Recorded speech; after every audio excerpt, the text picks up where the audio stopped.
Tá começando mais um Giro Total aqui no canal da CBN Floripa, no YouTube e também nas plataformas de áudio, para você que gosta de consumir o conteúdo do Giro Total no formato podcast, sempre com eles, o timaço da CBN Floripa e da NSC do jornalismo esportivo, começando com ele, o craque da bola pesada, Chico Lins. Boa tarde, boa noite, bom dia, amigo César, Rodrigo, Jéssica, bom estar aqui. Muitos assuntos, mais uma semana quente que passou e que vem. O programa de hoje está muito bom, vários assuntos legais para a gente falar, certo, Jéssica Sescon? Certo, olá amigos da nossa mesa do Giro Total, Chico, Faraco, César, vamos comentar bastante coisa. Essa semana tá bem movimentada, tem seleção jogando, tem a repercussão de Avaí e Figueira, então vamos bater um papo bem bacana aqui. Show de bola. Rodrigo, Faraco sempre em cima do lance, tudo bem? Como é que você tá? Tudo bem, César, Chico, Jéssica, vamos lá, vamos em frente.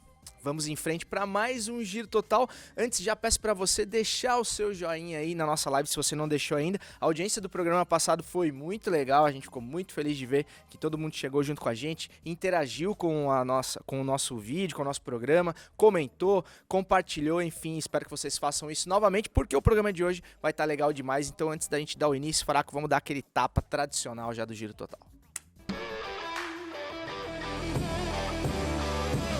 Começando os trabalhos de hoje, sempre com o tapa diferente da Jéssica Sescon. Vamos lá, Jéssica, primeiro tema do programa de hoje. Ai, meu Deus do céu. Vamos ver. A. E pega A. É Copa do Mundo, amigo. Seleção brasileira se prepara para amistosos contra Gana e Tunísia. É isso aí, estamos vivendo a semana que antecede, aliás, a semana que antecede, não, a semana dos últimos amistosos da seleção brasileira antes da viagem ao Catar. Então vamos começar com o homem que estará no Catar, né? Rodrigo Faraco. O time do Tite está pronto ou praticamente pronto? Está com a base consolidada, mas pronto não está. Tem muitas lacunas ainda. Né? Tanto é que o Tite está fazendo testes, né? Testes que ele está fazendo na convocação, jogadores que ele vai observar durante os treinamentos e provavelmente durante os jogos, e testes também na formação principal, né? Se a gente pega uma primeira escalação de treinamento, já tem algumas novidades, sem Fred no meio de campo, acho que ali ele está tentando montar um sistema abre-retranca, né? Com mais talento e menos proteção, só o Casemiro protegendo, o Paquetá já de segundo homem, que já é um cara que normalmente aqui na eliminatória jogava ele e o Neymar na frente, né, sobrando ali por dentro. Então já é uma formação diferente, com mais gente de criatividade, com mais força de chegada no ataque, com mais talento. Então o Brasil enfrentou isso na Copa passada, né? Você pega ali o jogo contra a Costa Rica, o segundo jogo, o jogo foi 0-0 até os acréscimos do segundo tempo. O Brasil fez 2-0, mas nos acréscimos do segundo tempo. Quem vê o resultado não sabe o sufoco que e foi. Quando tinha um monte de gente na frente, né? Para tentar abrir realmente o ferrolho. Então isso vai acontecer na Copa do Mundo. Eu acho que o grupo do Brasil, ele não vai ter muito isso, mas com a Suíça que marca, porque a Suíça não é... a Suíça faz retranca. A Suíça marca bem, a Suíça tem uma escola de força, de marcação muito forte. E essa seleção da Suíça, ela não é uma seleção que se fecha. A Sérvia também não é uma seleção que vai se fechar contra o Brasil. E Camarões é festa, né? Camarões que vier tá bom. Se bem que o Abubakar andou falando que a seleção brasileira não era mais isso e tal. Quero ver a defesa dele segurar, né? Porque para ele que joga ali na frente é fácil falar que o Brasil não é mais isso. Agora a defesa dele é que vai ter que segurar o rojão numa terceira partida. Mas é válida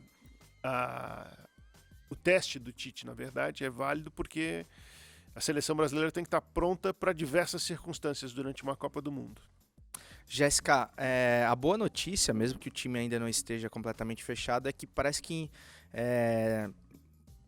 a gente tem muitas opções, inclusive de variação tática, né? Isso não acontecia há muito tempo, né? Se a gente for pensar na Copa passada, por exemplo, onde a gente tinha aquela Neymar dependência toda, isso parece ser uma realidade completamente distante da seleção brasileira de hoje, do Tite, né? Assim, em termos de variação tática, acho que o que pode acontecer muito é de falso 9 para ter um 9 fixo, né? Porque o Tite não vai abrir mão dessa amplitude que ele gosta de jogar, de ter os pontas. Aliás, o Brasil tem se destacado, né, na revelação de pontas para o mercado europeu. Então ele vai apostar muito nesse formato. Agora, é o momento do Tite tirar as últimas dúvidas, né? Tipo, sanar as últimas dúvidas que ele tem, né? O último teste, principalmente eu acho que em relação à defesa, porque tem a convocação principalmente dos laterais, está em aberto ainda, né? Então eu acho que ele vai usar esses jogos para ver exatamente se o plano dele até agora dá certo, tipo ter um Militão na lateral direita, ou se ele precisa, vai ter que convocar alguém que ele não convocou agora, né? Para a última lista dele. Então eu acho que é um momento dele realmente fazer sanar as últimas dúvidas que ele tem, que eu acho que devem ser defensivas. Acho que ele deve estar se perguntando muito em relação a isso. E a combinação de alguns jogadores dentro de campo. O Paquetá com o Neymar, que já vem dando certo, né? O Vinícius Júnior, enfim, com algum centroavante por ali, com o Richarlison junto. Acho que ele está tentando ver como é que o time se comporta. O Casemiro com o Paquetá do lado, sabe?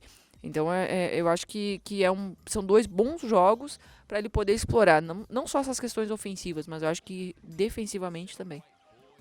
Chico, a questão defensiva, sobretudo as laterais, preocupa bastante ainda, mas também tem a questão do Pedro, por exemplo, né, que recebeu essa oportunidade, foi convocado. Você acha que esses 2 amistosos são de fato fundamentais para que o Pedro vá ou não à Copa, ou o Tite já tem isso na cabeça? Cara, eu vou arriscar uma coisa aqui. Eu acho que o Tite já tem tudo na cabeça dele. Claro que algo muito ruim que aconteça, ou algo muito bom que aconteça com os novos que estão chegando agora na seleção, de repente pode criar uma dúvida. Se não for algo muito excepcional... Eu acho que o Tite está com a... Aliás, eu elogiei a preparação da seleção brasileira. A gente tem um problema nas laterais, que é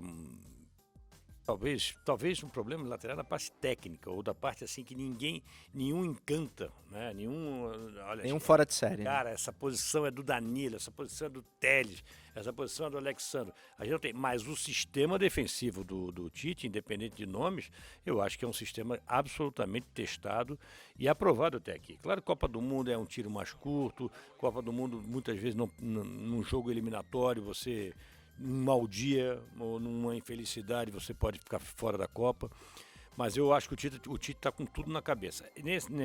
Esses 2 jogos agora é importante enfrentar escolas africanas pelo confronto contra o Camarões, é importante ele testar durante os jogos, de repente abrir retrancas, ou mesmo ano passado, na Copa passada, o Bélgica, que não é um time que se retranca, mas a Bélgica saiu na frente e o Brasil teve que abrir o jogo. Então essa escalação que o Rodrigo trouxe, eu acho que é mais um teste para dizer, olha, durante o jogo, vamos dizer contra a Suíça, né? Pode estar 0-0, pode a Suíça abrir o placar e ele vai posicionar o seu time muito mais aberto, com 2 pontas bem abertos, com muita infiltração por dentro, como o Paquetá e com o Neymar, e com o 9 fixo que ele colocou, o Richarlison. O Richarlison não faz muito, não é, pelo menos para mim, não é esse 9 fixo, mas nesse desenho ele vai jogar mais posicionado, mais como centroavante, que eu acho que é a posição onde o Pedro, na hora que precisar um 9 mesmo, eu acho que vai ser o Pedro que vai jogar por ali.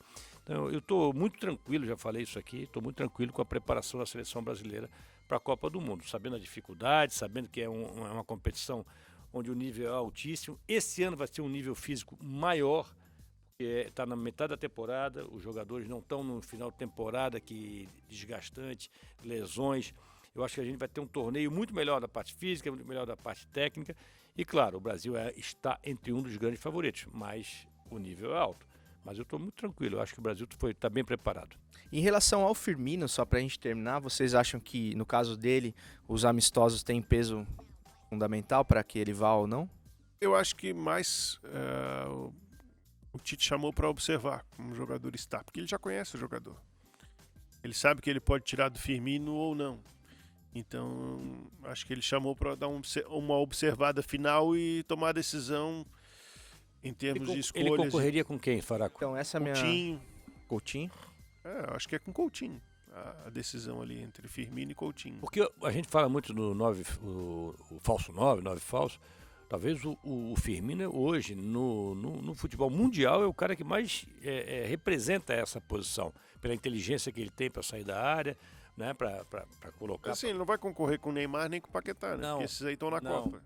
Eu acho que ele tá Acho que o concorrendo Matheus com o Cunha, Coutinho. não? Acho que não. Acho que o Matheus Cunha concorre com o Pedro. Gabriel Jesus com o Pedro. Mas a gente trabalhou com a hipótese do Gabriel Jesus estar na Copa. Eu acho que vai estar também, tá? Uhum. Pelo início dele da... Pedro e Matheus da Cunha, temporada, talvez, né? pela característica, disputariam uma mesma vaga. E o Gabriel não tá nessa lista, né? Não, o Gabriel não tá, mas para mim o Gabriel vai na Copa. É o não convocado mais convocado de todos Cara, os tempos. porque assim. eu sustento a opinião seguinte, argumento. Quando ele estava mal, ele sempre levou o Gabriel Jesus. E o Gabriel Jesus começou a temporada arrebentando. Se ele não levar agora, vai É ser muito. sacanagem. É verdade. Pô, tu quer que eu pare de fazer gol pra tu me Pois levar, né? Não, olha, vou chutar pra fora, pô, Ó, lembrando pra que, garantir minha vaga. lembrando que os Jogos do Brasil são na próxima sexta-feira. A gente tá gravando na terça-feira contra a Gana, às 3h30 da tarde, com transmissão da CBN Floripa. Então fica ligado, porque a cobertura será completa. E contra a Tunísia na próxima terça-feira, dia 27, também às 15h30. E a gente vai tirar todas as nossas dúvidas. E você pode deixar aí já nos comentários se você levaria o Pedro de fato pra Copa, levaria o Firmino, o Gabriel Jesus, enfim, essas pequenas dúvidas que ainda restam. Tem muita gente boa na frente, né, cara? É, gente boa demais, cara. Porque a gente tá falando aqui de Pedro, Matheus Cunha, Por isso que eu acho Firmino, que se Gabriel tem dúvida Jesus. é nas E sem, laterais. e sem falar nos 4 ponteiros, Poucas dúvidas ainda, que eu é acho. Vinícius, Rodrigo, Antony e Rafinha. E assim, cara, eu acho que um mérito do Tite também, em relação ao que você falou dos pontas, por exemplo, eu acho que ele tá deixando o esquema ser moldado de acordo com os talentos que ele tem na mão e não o contrário, com as convicções Mas dele. ele, Então ele isso eu mudou acho muito isso legal no também. último ano, do ano passado pra cá que Isso, ele isso, mudou, isso. porque antes ele forçava muito um esquema e era o Neymar de ponta esquerda, e aí o Vini Júnior não tinha espaço porque era o Neymar o ponta esquerda. Estavam os né? dois A espremidos ali. grande notícia desse ciclo, para mim, é que a gente, claro, o Neymar é o nosso principal jogador ainda, mas a gente não tem mais Neymar dependência. Hoje esse time pode perfeitamente ser campeão sem o Neymar. E o Neymar voltando a jogar bem também, o que é Ele voltou importantíssimo. bem, exatamente. Talvez até essa pressão, sem tanta pressão, ele renda mais ainda. Enfim, a expectativa é muito boa para os próximos jogos da Seleção Brasileira e para a Copa do Catar, que é o grande objetivo do ano de todos nós. Próximo tema aqui no Giro Total, por favor, Rodrigo.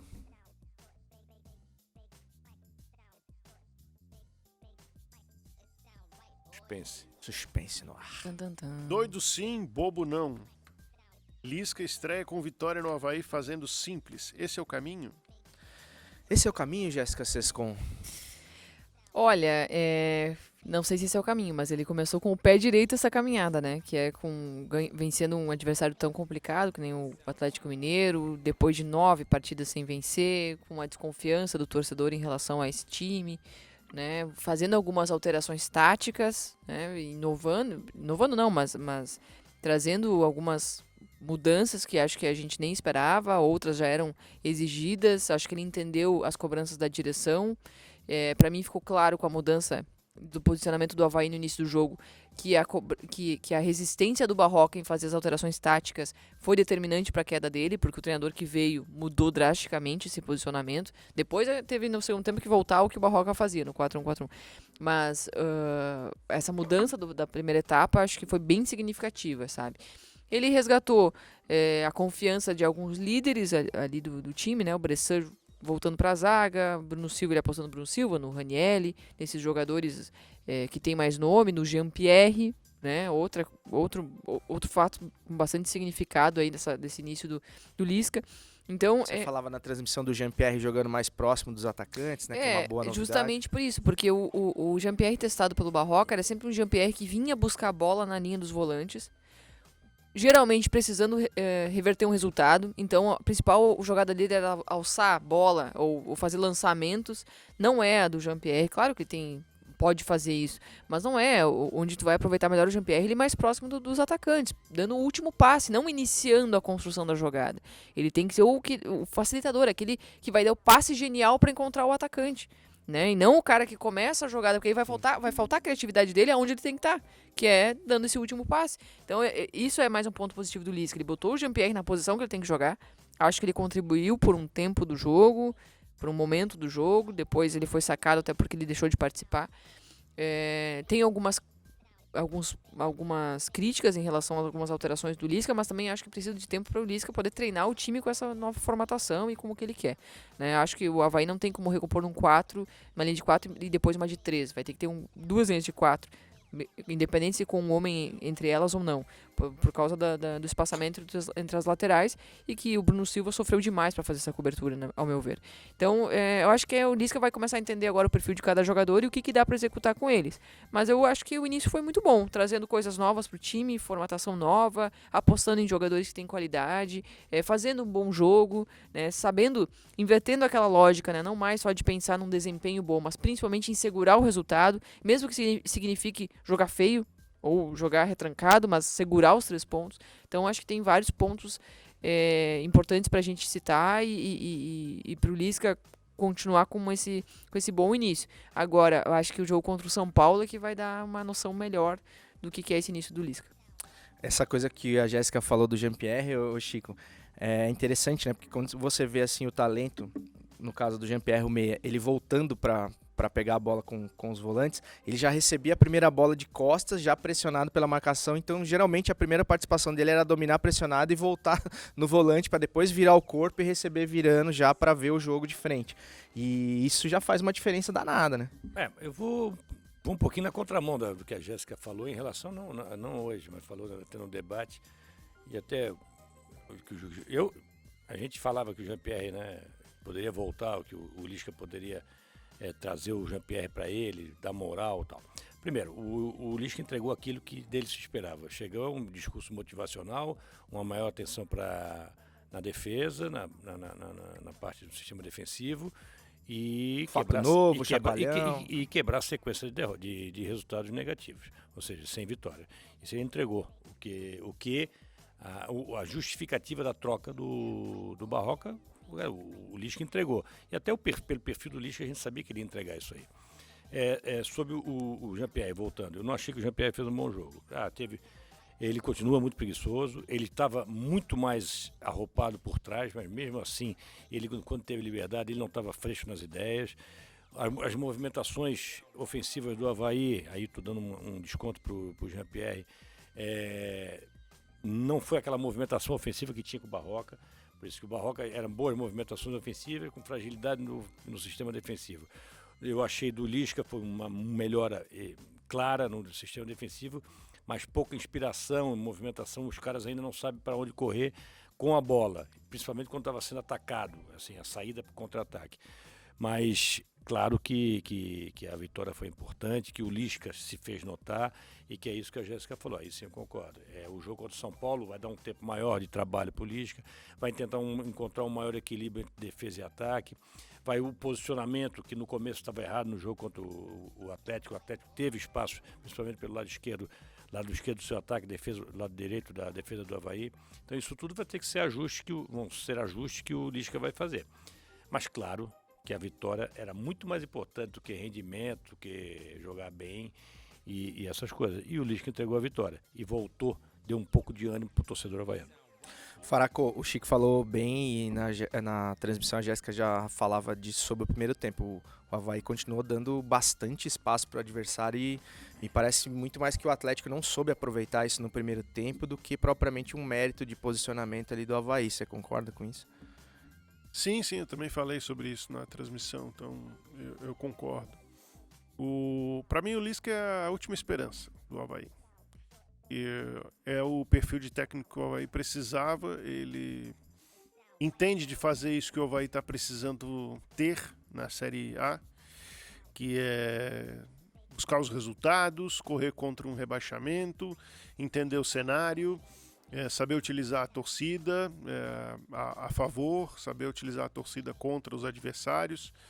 Então eu entendo que o Avaí escolheu bem o seu treinador e precisa agora ter um encaixe ali do pensamento do Lisca com um grupo de jogadores para que o Avaí possa executar dentro de campo, no jogo a jogo. E a gente já percebeu o seguinte, não vai ter o sistema do Avaí é esse. Ele vai ter algumas bases ali de montagem de time, vai ter a leitura dele em relação a cada um dos desafios e vai mexer, vai ter essa mobilidade aí. até achar aquilo que traga mais conforto para ele, daquilo que ele deseja, e para os jogadores de execução dentro de campo. Então a gente tem que aguardar um pouquinho, mas para mim, eu tenho falado isso já antes do Lisca chegar, a principal questão é o Avaí precisa se defender melhor. O Avaí precisa preencher esses espaços que apareceram para o Atlético. E aí o Lisca foi bem, né? Porque ele tentou algo no primeiro tempo que não estava funcionando de forma correta. Estava expondo o Avaí pelo lado direito da defesa. E aí ele facilitou, assim, ó, gente, percebi que vocês não estão se ajustando a isso, vamos jogar naquele... E ele fez uma leitura mais rápida do que o Barroca fazia. Todas as isso é o leituras, mérito, né? todas as leituras. O Lisca jogou muito melhor o jogo do que o Barroca jogava. Inclusive as mexidas do segundo tempo. Eu não estou falando aqui, o Lisca é perfeito. Não, mas alguns gatilhos que o Lisca tem, porque assim, uma coisa você está acostumado com... Até por experiência, né? É, isso aí. Você está acostumado com isso. Vai jogar contra os melhores times do Brasil e precisa ganhar de 1-0, meio a 0. Então, Ele já viveu isso muitas vezes. os gatilhos já estão ali prontos na cabeça dele, né? E ele executou. Ele teve esses gatilhos no jogo contra o Atlético Mineiro. Então é isso, é proteger melhor. Se vai jogar com linha de 3, com linha de 5, com linha de 6, não sei. Tem que proteger melhor. E outra coisa assim que me chamou a atenção na coletiva é que a gente ouvia pouco o Barroca falar sobre conta, sabe? Tipo assim, preciso de tantos pontos, não sei o que. Ele falava muito do desempenho da equipe, Futebol é do vida. projeto, não sei o que. E, cara, e o Lisca, a primeira coisa, eu prefiro... exato, futebol é vida, né? Filosofando muito. Cara, eu preciso de tantas vitórias, nós já conseguimos uma, então o ele Lisca vai... é muito mais pragmático Isso, do que exato. do que o Barroca. Só que o Barroca, ele... Assim, eu não sou um cara que pregue só o resultado. Eu gosto de ver futebol bem jogado, eu defendo isso. Só que para os nossos times, o cenário é outro. A gente não tem um clube cheio de dinheiro para botar um monte de contratação de jogador de qualidade e vamos fazer um grande futebol. Não, é outro. Se agarrar na Série A, se agarrar no orçamento, se agarrar no resultado, ainda é. Esse é um grande dilema, né? Que o Avaí, até que a gente falava, a Jéssica falava durante a semana também do DNA. Né? E o próprio Júlio, quando assumiu, né? Não, nós queremos ter um DNA. É muito difícil. Eu acho também demais. Eu gosto de ver bom futebol. Adoro odeio ver retranca, time que joga por uma bola. Mas muitas vezes, e o Rodrigo sempre falava uma coisa com muita propriedade, do Valentim, que os objetivos de um técnico não podem ser diferentes dos objetivos de um clube. Entende? Mas eu não acho que era isso do Barroca. E acho, inclusive, que o Mas tinha Barroca um tem pouco a todas ver, as suas, ele tinha uma convicção. suas virtudes. E mais, o caminho para um time, eu acredito, tá? Que o caminho para um time médio para pequeno, ou enfim, um time que está buscando um cenário nacional, que está buscando uma estruturação, buscando ser competitivo, é trabalho de longo prazo, é projeto consolidado, é projeto em cima de futebol, vida. Acho que é muito em cima disso. Se ele não fala bem na coletiva, se ele não vem com a frase que o torcedor quer ouvir, daí é outros 500, é uma questão de opinião. Agora, acredito muito que é nessa batida. Até porque o Lisca, se der certo no Avaí, 5 rodadas, pode vir um cara e tirar ele de novo. Não é esse o perfil dele que ele tem mostrado no Brasil? E aí fica onde o Avaí? Fica na Série A, conseguiu ficar na Série A. E qual é o projeto que ele vai querer para o ano que vem? Mais um resultadista? Pode até ser, só para concluir meu raciocínio, pode até ser. Tá, beleza, vem o ano que vem, dá sorte, vai ter que contar com a sorte de trazer um projeto de resultado. E quanto tempo que esse resultadista vai durar? Vai trazer um perfil de jogo que vai consolidar um time competitivo? Talvez, não estou dizendo que o Barroca era o cara ideal para isso, mas era um cara alinhado a esse projeto e alinhado ao que a direção quer. Mas o Lisca construiu esse caminho para a carreira dele. Que caminho? Sim, mas eu não tô preocupado com o Lisca. O Lisca faz o que quiser na carreira dele. Eu tô preocupado com o Avaí. Sim. E nesse caso, né, Jéssica, talvez o que não encaixou aí foi porque o Barroca também não começou um projeto, né? Ele já pegou um elenco montado pelo Claudinei. Tem várias questões. Tem a inexperiência do Barroca. Talvez não era a hora certa dele estar no Avaí. Pode ser que ele ainda não tinha experiência necessária para fazer o que o Avaí precisava. O elenco que não tem quase nada a ver com o estilo de jogo que ele quer propor. Porque ele foi feito pro Claudinei. E falta, assim, tá? Alguns elementos que o Lisca vem e é muito superior pela experiência. Mudar o time, se ligar quando tem que tirar um jogador que não tá rendendo, mudar rápido. Atitude, né? Atitude, enfim. E também a questão emocional, que isso é essencial no futebol. Não tem como não falar que isso é determinante no time. E o Lisca veio e acrescentou em relação a isso. Agora, ele vai cantar o hino do Avaí daqui a 10 rodadas, se der certo? Ou quando virar o ano ele estiver em alta no Brasil? quem pode responder é você que está nos assistindo aí. O Lisca cantará o hino havaiano ao final da temporada, continuará no ano que vem? É um projeto que pode ser de longo prazo? Ou o Lisca realmente vem para uma situação pontual para salvar o Avaí do rebaixamento, conquistar a permanência na Série A, que também é de suma importância para as pretensões do Avaí, inclusive de voos mais altos. Vamos lá pro próximo tema? Alguém tem mais algum apontamento aí de Avaí? Ficou faltando alguma coisa?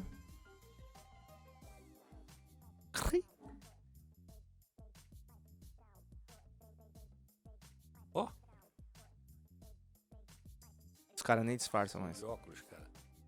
Complicou. Figueira perde mais uma e já não depende só de si mesmo para conseguir Seu o óculos tá acesso. aqui, cara. Ainda dá. Não, as caletinhas dele é grande, aí dá pra ver. Como é que é? Terminou? Desculpa. Figueira porra, aqui, pô, vocês ficam. A pergunta final é, Figueira ainda perde dá? mais uma e já não depende só de si para conseguir o acesso. Ainda dá? Ainda dá, Chico Lins? Claro que dá. Claro que dá.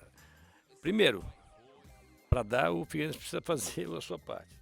Então, o Figueirense precisa estar focado. Jogos dentro de casa, a gente sabe que o Figueirense rende melhor. Aliás, o grande pecado desse Figueirense de 2022 foi os jogos fora de casa, né?